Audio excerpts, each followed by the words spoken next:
धाकड़ खबर, बेखौफज़ुबां, बेबाक अंदाज। धाकड़ खबर में आपका स्वागत है। मैं आपके साथ हूं अकरम रईस खान। वैश्विक हलचल, जी हां, वैश्विक हलचल का वो ताजा बुलेटिन लेकर एक बार फिर से आपके सामने हाजिर हो चुके हैं, जिसमें हम बात करते हैं देश दुनिया ही नहीं, गाजा, फिलिस्तीन, इजराइल और ईरान से जुड़ी हुई कुछ खास खबरों की। और उन सब खबरों पर तबसरा चर्चा करने के लिए हमारे साथ जुड़ते हैं कृष्णकांत जी, यानी के जी, जो भारतीय वायुसेना के रिटायर्ड ऑफिसर है और जियो पॉलिटिक्स पर वाकई में अपनी पैनी नजर रखते हैं। बहुत शुक्रिया सब वक्त देने के लिए। थैंक यू मिस्टर अकरम। आज कहां दौरे पर निकल पड़े हैं दिल्ली के बाहर?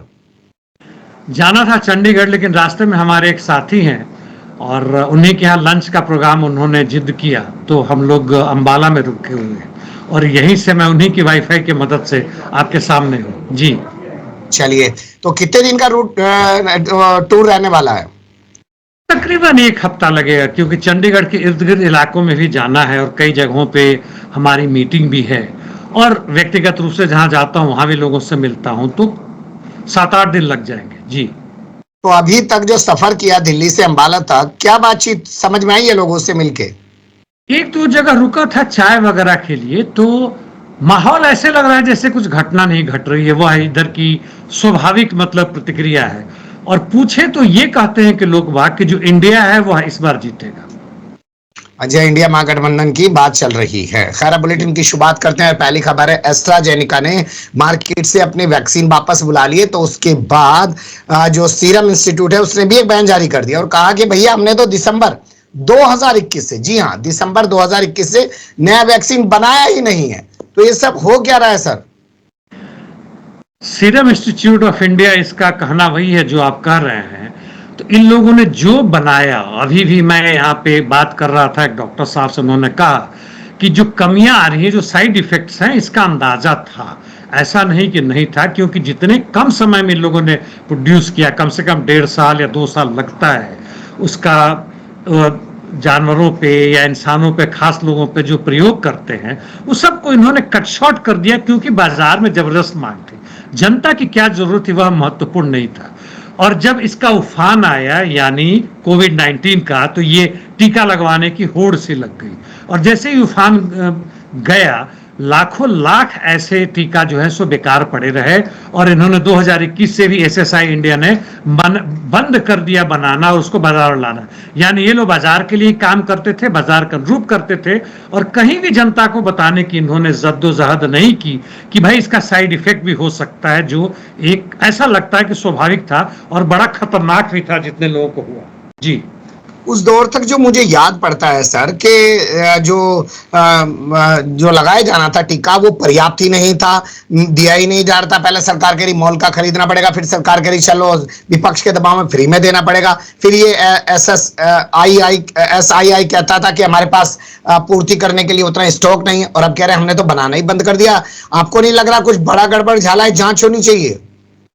अफवाहों का बाजार बड़ा ही गर्म था पूरे विश्व भर में, और भारत तो खैर उसकी जननी है एक तरह से। और हाल फिलहाल में जिस तरह की यहाँ पे राजनीति चल रही है, वह उसका आधार बनता है। तो यह पूरा किया गया था कुछ जानबूझकर, कुछ गलती से। अब जैसे मुंह पर ही मास्क लगाने की जो बात थी, आप ये वाला लगाएं, वो ना लगाएं, इसका ये फायदे है वगैरह वगैरह। और देखिए उन्होंने किस तरह से साधारण से इस चीज को बनाकर किस तरह से पैसे पीटे और जनता को लूटा है। और उसके बावजूद भी 40 से 45 लाख की जनता हमारी मारी गई जी। चलिए, अगली खबर का रुख कर लेते हैं, जो आ रही है अमेरिका के शिकागो से। मंगलवार से एक भारतीय छात्र लापता है।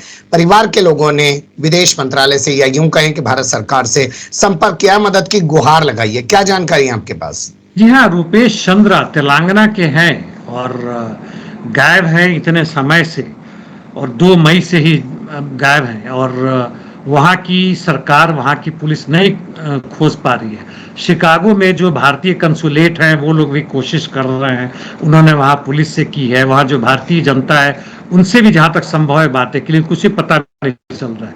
मैंने पहले भी कहा था, अभी भी कहूँगा, हालांकि कहावत है कि मरनू भलो विदेश में, यानी जहां न अपना कोई, माटी खाए जानवर और अग्नि न दे कोय। यह पुरानी हमारे यहाँ की चर्चित कविता है, लेकिन उससे हम सहमत नहीं हैं। विदेशों में भले ही वहाँ का तामझाम बहुत हो तथा कथित रूप से रोजगार यहाँ से बेहतर स्थिति में है, प्रजातांत्रिक सुविधाएं भी ज्यादा है, मानवीय चेतना संभवतः ज्यादा है यदि लड़ाई की बात छोड़ दें, लेकिन इसके बावजूद अपने देश में ही करें, बाहर में बच्चों को पढ़ने ना भेजें जब तक कि पूरी सुरक्षा का व्यवस्था ना हो। और अमेरिका में तो अब बिल्कुल नहीं, जो भी सुरक्षा की व्यवस्था थी वह धीमे धीमे और भी कम होता जा रहा है। जी।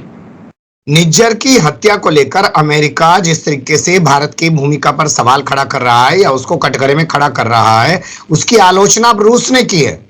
एक तो हालांकि मैं रूस का वैसे विरोधी नहीं हूं, लेकिन बहती गंगा में हाथ धोने वाली बात है।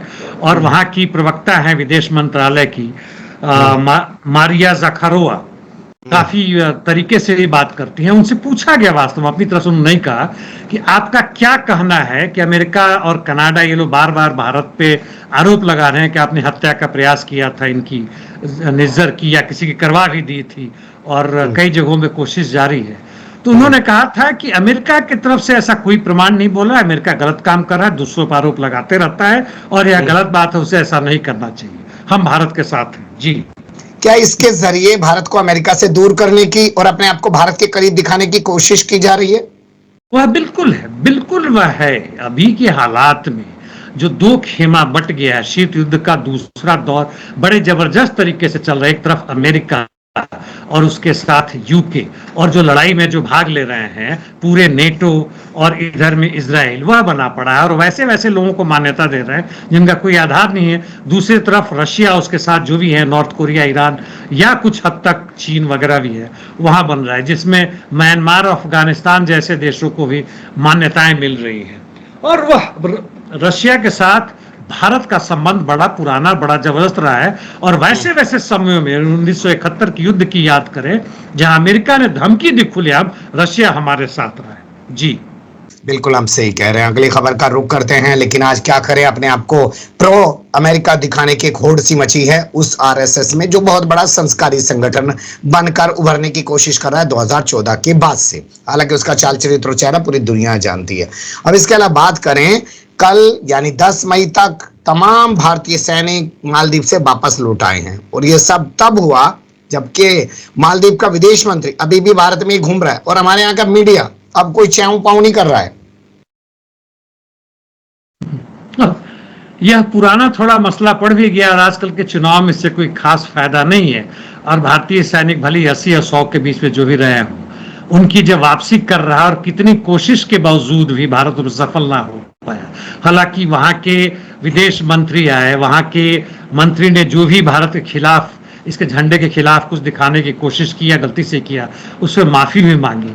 लेकिन वह निश्चित रूप से वह चाहते हैं कि उनकी विदेश नीति स्वतंत्र हो। चीन के साथ भी संबंध उन्होंने बड़े अच्छे कर लिए हैं, और भारत के साथ जो संबंध है कि सैनिकों को हटाकर ऐसा लगता है कि वह चाहते हैं कि यहाँ से पर्यटक आए और संबंध बना रहे, लेकिन एक हद तक ही।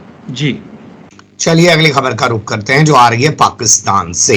पाक अधिकृत कश्मीर में पिछले कई दिनों से जबरदस्त धरने प्रदर्शन हो रहे हैं, और देखने को मिल रहा है कि 40 से 50 लाख लोग, इतनी बड़ी तादाद में 4-5 मिलियन लोग बताए जा रहे हैं, वो लोग जबरदस्त तरीके से पूरा मास सिस्टम एक तरीके से बंद कर चुके हैं। कोई मीडिया नहीं दिखा रहा है, बात ही नहीं कर रहा है।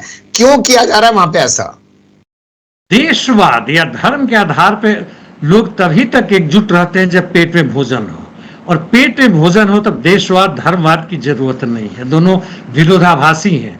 वह कहीं के भी हो, हम उसको पाकिस्तान ऑक्युपाइड कश्मीर कहें या स्वतंत्र कश्मीर कहें, जो भी कहें, वहां के जनता को भी भूख लगती है, उन्हें भी रोजगार चाहिए, उन्हें भी मानवीय मूल्यों के साथ जीने का अधिकार है, उन्हें भी प्रजातांत्रिक अधिकार की मांग है।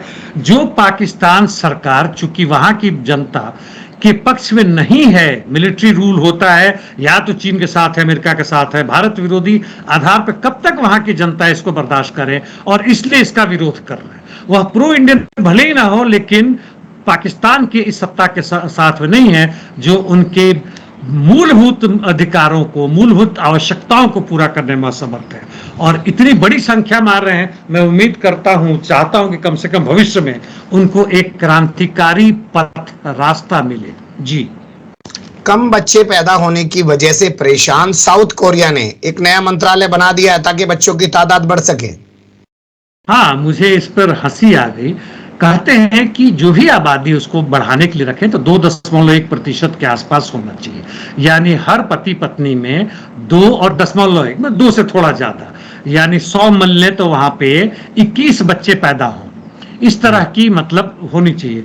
वहां पे हाल फिलहाल में बड़ा भयानक रूप से कमी आई है, ये मैं डेटा ढूंढ रहा था वहां पे, तो 2022 में 0.78% यानी 0.1 बच्चा 2 के बीच में हो रहा है, और भी 2023 में घट के 0.7 यानी पौन से भी घट गया।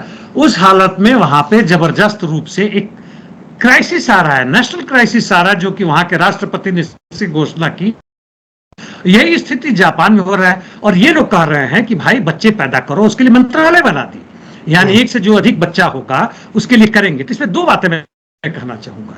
एक तो कारण क्या है? कारण है कि रोजगार की ऐसी स्थिति हो गई है कि लोगों को पति पत्नी दोनों का काम करना पड़ रहा है, वो बड़ा कष्ट हो गया, नहीं तो घर का वह स्टैंडर्ड जो चाहते हैं वो मेंटेन नहीं होगा। नंबर 2, इस पति पत्नी के बाहर रहने के कारण बच्चे की देखभाल करने कौन करेगा, उनके लिए आया भी नहीं मिल रही है। उसके लिए भारत जैसा वहां पे अधिकांश वैसे नहीं है कि नौकर नौकरानी आपके घर में बड़े पड़े, हालांकि यहाँ भी बैंगलोर वगैरह में गया था तो माँ बाप चले जाते हैं सुबह में 6-7 बजे, वापस आते हैं 7 बजे। वो आया के साथ जो जितने बच्चे मतलब घुल मिल जाते हैं, अपनी बातें कर सकते हैं, माँ बाप के साथ नहीं है। और दूसरा चीज आपने कहा था, बाइडेन ने जेनोफोबिया की बात कही थी। देखिए उसकी बात में कुछ सच्चाई भी है। आज जापान में, साउथ कोरिया में, ऐसे और कई पूर्वी एशियन कंट्रीज में जहां आबादी की संख्या घटने लगी है, वहीं पे यूरोपियन कंट्रीज में घटने के बावजूद इस समस्या नहीं आ रही, अमेरिका में नहीं आ रही, क्योंकि ये लोग जो बाहर से माइग्रेशन हो रहा है उसको कुछ हद तक एक्सेप्ट कर रहे हैं, उससे बराबरी कर रहे हैं, और कहते हैं कि 2 से 3 पीढ़ी के बाद से ये माइग्रेंट जो है अपने मूल, जैसे सुनाक को ले लें या वाइस प्रेसिडेंट ऑफ अमेरिका को ले लें, ये लोग ज्यादा अमेरिकी हो जाते हैं, ज्यादा ब्रिटिशर्स हो जाते हैं, उनको पता है और इसलिए आने देते हैं। तो बाइडेन ने कहा था कि हमारे जो विदेशियों से लाते हैं और हमारा जो विकास होता है उसमें कुछ हद तक है। जी, लेकिन मैं भारत के परिप्रेक्ष्य में समझना चाहता हूं, चुनाव भी चल रहा है, पिछले कई दिनों से एक आंकड़ा पता नहीं कहां से ले आए हैं उठा के, जबकि 2021 की जनगणना नहीं कराई गई है, और ये एक नैरेटिव बनाने की कोशिश की जा रही है कि मुसलमान ज्यादा बच्चे पैदा कर रहे हैं, हिंदू कम बच्चे पैदा कर रहे हैं, इसलिए बच्चों की पैदाइश को लेकर कानून बनाया जाएगा, ज्यादा बच्चे ना पैदा हों। कानून बने या ना बने, लेकिन जो उनका डेटा है, डेटा देने वाला डायरेक्टली वो प्राइम मिनिस्टर के ऑफिस से है, और जो भी है उसमें साथ में होम मिनिस्ट्री की ऑफिस उसमें शामिल है। इन लोगों ने किया, वो 2035 और 2050 की बातें कर रहा है, मैंने पूर्णतया में देखा नहीं है, लेकिन वह खुलेआम बदमाशी, ना कोई आधार है ना कुछ है, जो 2.1% की बात की थी। अभी यहाँ पे शुरुआती दौर में मुसलमानों का, जब देश स्वतंत्र हुआ था कुछ समय के बाद भी, तब वह ज्यादा था कुछ, अब घट के वह 3-3.5 आ गया है। हिंदुओं का भी घट के 3.2 आ गया है। और दूसरा घटना में इस डेटा जमा करने में जो उन्होंने बदमाशी की है, 2050-52 वह पूरे भारत की जनसंख्या से तुलना कर रहे हैं, जबकि उसका मूलतः वह बाहर चले गया। यानी उस समय मान लीजिए कि मुसलमानों की संख्या में यदि 15-20% था, जो एक भारत में था, टूटने के बाद से घट के 10% हो गया। आप उससे जोड़ते हैं या इससे जोड़ते हैं, उस तरह डेटा में हेरा फेरी करते हैं, यह खुलेआम बदमाशी है। इस पर कभी हम फिर भी डिटेल में बात करेंगे डेटा के साथ, लेकिन अभी केवल 14.5% है। जी, ठीक है। लेकिन यहाँ पे एक सवाल ये भी तो होगा ना, क्या ये भी यूरोप की तरह और इन तमाम देशों की तरह, चाइना की तरह कल को कहेंगे भाई हम हाथ जोड़ रहे हैं, तुम्हें ऑफर दे रहे हैं, बच्चा पैदा करो? वह समस्या आ सकता है। मैंने इस पे वीडियो बनाया था, करीब 2-2.5 साल हो गए, और दिखाया था कि पूरे विश्व भर में, खासकर भारत में 2050 से 2045-50 वो समय है जबकि क्लाइमेट इमरजेंसी तो हमारे यहाँ उसके पहले भी आ जाए, और ये जो तथाकथित रूप से जनसंख्या विस्फोट हो रहा है वह मिथ तो खत्म ही हो जाएगा, जनसंख्या बुरी तरह से घटना शुरू हो जाएगा उसके बाद से, और संभालना मुश्किल हो जाएगा। जी, ठीक है। इराक में मौजूद हैं 61 देशों के ISIS से जुड़े हुए परिवार, 24 देशों ने उन्हें वापस लेने की हामी भर दी है, बाकी देशों से इराक बात कर रहा है, क्या पूरी जानकारी है सर? नहीं, इसके बारे में मुझे ज्यादा जानकारी नहीं, इस ट्रांसफर में रह गया, लेकिन यह नजर आ रहा है कि ISIS का गढ़ इराक बना, इन लोगों ने अमेरिका के मदद से इन लोगों ने बनाया, और बना के अब उसके परिवार वाले भी आ गए जो बेचारे अब कहीं के नहीं है, या तो वो IAS का लड़ाके मारे गए या छोड़ के भाग गए, वापस जाना चाहते हैं। ब्रिटिश के भी कुछ नागरिक थे, लड़कियां वगैरह थे जो वापस जाना चाहते थे। कुछ देशों के जैसा आपने बताया वहां की सरकार तैयार हो गई, बाकी तैयार नहीं हो रही है कि नहीं एक तरफ से यदि वो उस तरह चले गए हमें उनकी जरूरत नहीं है, यह बदमाशी उनकी वापसी जरूर करनी चाहिए। जी, ये सऊदी और जापान में जो मुलाकात हुई है इसे कैसे देखते हैं आप? यह काफी पुरानी मुलाकात है, काफी इंपॉर्टेंट है। 2019 के आसपास में MBS गए थे, उसके बाद से भी जापान के प्रधानमंत्री यहाँ गए थे पिछले वर्ष सितंबर या अगस्त वगैरह में, और अभी फिर से ये जाने की बात कर रहे हैं। तो ये दो चीज इनका जबरदस्त वहां पे इन्वेस्टमेंट है। एक तो जहां तक जापान में तेल आता है, मैक्सिमम तेल वह सऊदी अरेबिया से आता है, सऊदी अरेबिया के इसमें इंटरेस्ट है। दूसरे वहां गेमिंग का एक, यानी जो गेम खेलते हैं ना ऑनलाइन, बच्चे खेलते हैं, बच्चे क्या बड़े भी लोग खेलते हैं, मैं नहीं खेलता उसमें कभी अब भी। जब काम ही नहीं है गेम तो खेलेगा ना आदमी, रील बनाएगा, बिजी तो कहीं रहेगा ना सर। तो वैसे केवल रील नहीं, उसमें एक गेम है जो कि मुझे अपने बेटे से पूछना पड़ा कि ये क्या चीज है। वह है जो वहां का है, जो एक दूसरे को मारते हैं बंदूक से लेके, गाड़ियां चलाते हैं करके, वगैरह वगैरह करते हैं, उस तरह की गेम खेलते हैं ये। और वह $1 बिलियन वर्थ है, कई बिलियन उसमें लगा हुआ है। और उसमें जो मेन जो इन्वेस्टर है वह मोहम्मद बिन सलमान है, क्योंकि उनको ये गेम खेलने में बड़ा मजा आता है बैठे बैठे, और उसके लिए जा रहे हैं, और वो बड़ा धंधा फैल रहा है। और संभवतः फ्यूचर में देख रहे हैं कि तेल का खजाना खत्म होगा, अब बैटरी से कार चलेगी, वो सब चीज होगी, तो हमारा जो भी पैसा वो कहां लगेगा, कैसे बढ़ेगा, और इसलिए दोनों का महत्व। और ऑफ कोर्स मिडिल ईस्ट के बारे में जो हो रहा हो तो बात करेंगे जी। ठीक है, चलिए। वैसे लॉकडाउन के दौरान जब लोग खाली थे तो बड़ी खबरें आती थी कि ज्यादा प्रेगनेंसी हो रही है, बच्चे ज्यादा पैदा होने की संभावनाएं बढ़ रही है। खैर उस पर फिर कभी और जाएंगे। कुवैत के अमीर ने अपने यहाँ की संसद को क्यों भंग कर दिया? अब उनकी मर्जी है, उनका कहना है कि संवैधानिक तरीके से नहीं हो रहा है, ये लोग जो हम चाहते थे नहीं कर रहे हैं। और संसद ने भंग की, जो उनके कॉन्स्टिट्यूशन द्वारा जनता को कुछ खास रियायतें थी, बात करने की, एक दूसरे से प्रदर्शन करने की वगैरह, वो सब वापस ले लिए गए कम से कम 4 वर्ष के लिए। और कहा गया कि इस बीच में सब कुछ ठीक ठाक रहा तो हम पहले भी कर देंगे, लेकिन जो हमारा देश यानी कुवैत जिस तरह बढ़ रहा है वह बर्बादी की तरफ बढ़ रहा है, उसको रोकने के लिए यह थोड़ा कष्टपूर्वक और कठिन डिसीजन लिया गया। देखते हैं क्या करते हैं। पूरा हालांकि खुलासा उन्होंने अभी तक नहीं किया है कि क्यों ऐसा किया गया। जी, गाजा, फिलिस्तीन, इजराइल और ईरान से जुड़ी खबरों का रुख करते हैं। और पहला जो अपडेट है बड़ा कमाल का है, जॉर्डन से आ रहा है। अंडर वाटर मिलिट्री म्यूजियम मिला है कोई जॉर्डन में, उसकी चर्चाएं चल रही है। हाँ, जहां तक जॉर्डन की बात है, मैं इतना कहना चाहूंगा कि अंडर वाटर जो म्यूजियम बनाया गया अपने आप में बड़ा अनोखा है, विज्ञान और तकनीकी का एक अद्भुत मतलब संयोग है।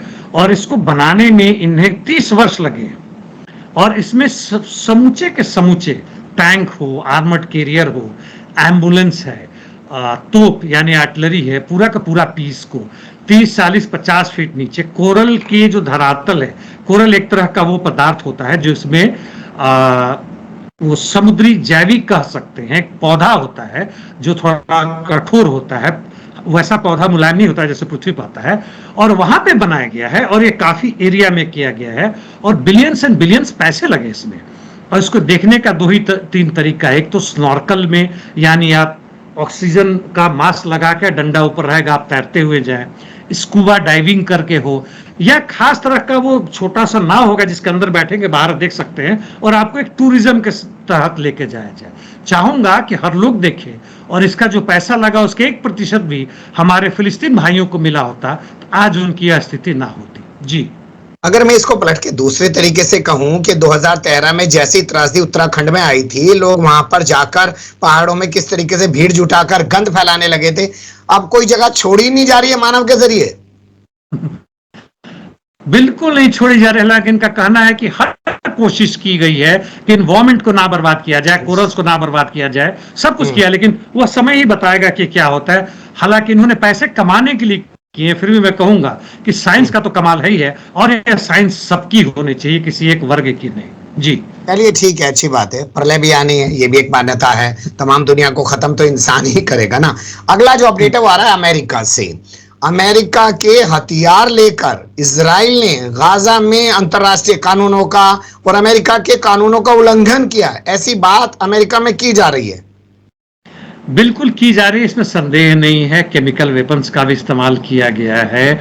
मास डिस्ट्रक्शन, वो न्यूक्लियर पावर की बात नहीं कर रहा हूं, गोले जो कि बड़ी भयानक उनकी ताकत होती है और काफी एरिया तक में उसका करते हैं।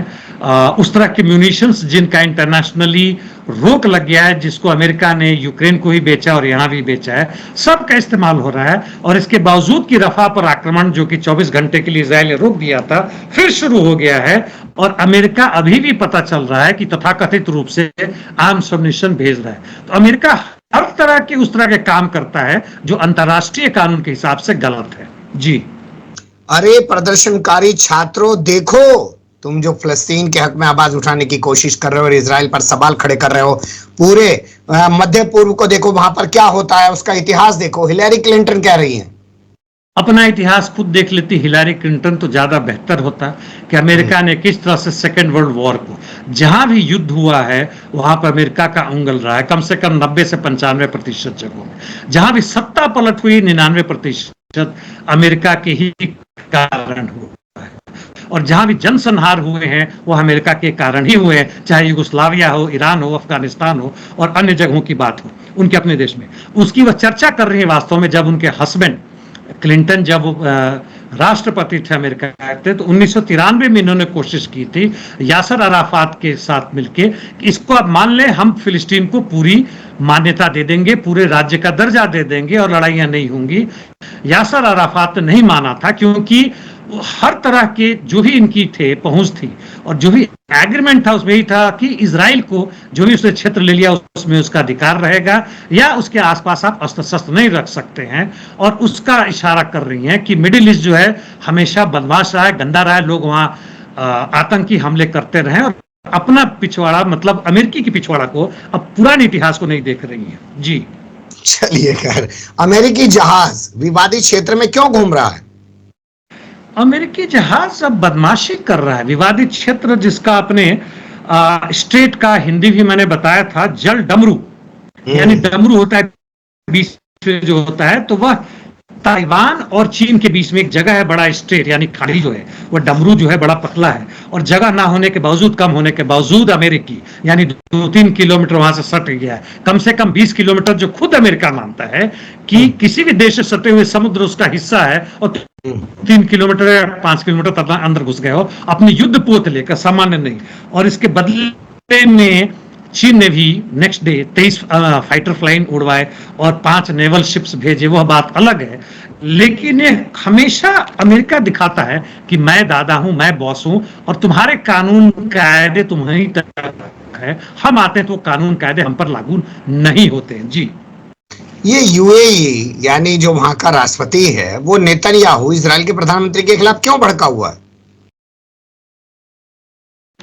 नेतन्याहू बात उसी की चल रही है जहां तक शांति का जो वार्तालाप चला था यूएई और इजिप्ट के द्वारा, वह तकरीबन भंग हो गया, खत्म हो गया, वह नहीं चला। नंबर 2 सवाल हमेशा आ रहा है कि युद्ध कभी न कभी तो बंद होगा, तो उसके बाद गाजा पट्टी का या पैलेस्टीन लैंड का क्या होगा। और इसमें ये लोग प्लान बना रहे हैं। पहले भी इन्होंने एक ड्रीम प्रोजेक्ट दिया था अपना, है ना, जिसकी हमने चर्चा की थी। और अभी कह रहे हैं कि अरब सैनिक यानी यूनाइटेड अरब की तरफ से एक कई देश आएंगे, जिसमें इजिप्ट की और यूएई की सेनाएं आएंगी और वहां पे देखभाल करेंगी, और पैलेस्टीनियन अथॉरिटी जब पे वो अब उसका काम करेंगी। और इस पे इन्होंने कहा है, थोड़ा भड़के हैं कि हमें उसमें क्यों फंसा रहे हैं, फंसे तो ऐसे ही है, सारा काम वही कर रहे हैं जो अमेरिका चाह रहा है या ये चाह रहे हैं, लेकिन इस हद तक हमारी बेइज्जती मत करो कि हमारी सेना जाकर वहां काम करे। और इसलिए कहा है कि यह बिल्कुल गलत है, मैं इसके लिए तैयार नहीं हूं। और इसकी निंदा करने में टर्की भी है, इजिप्ट भी है, सऊदी अरबिया और इराक भी है। जी। ये बेइज्जती से डर रहे हैं या अपने यहाँ की जनता से डर रहे हैं? जनता से ज्यादा डर रहे हैं, बिल्कुल आपने सही फरमाया और सही पत्रकारिता की बात उठाई है।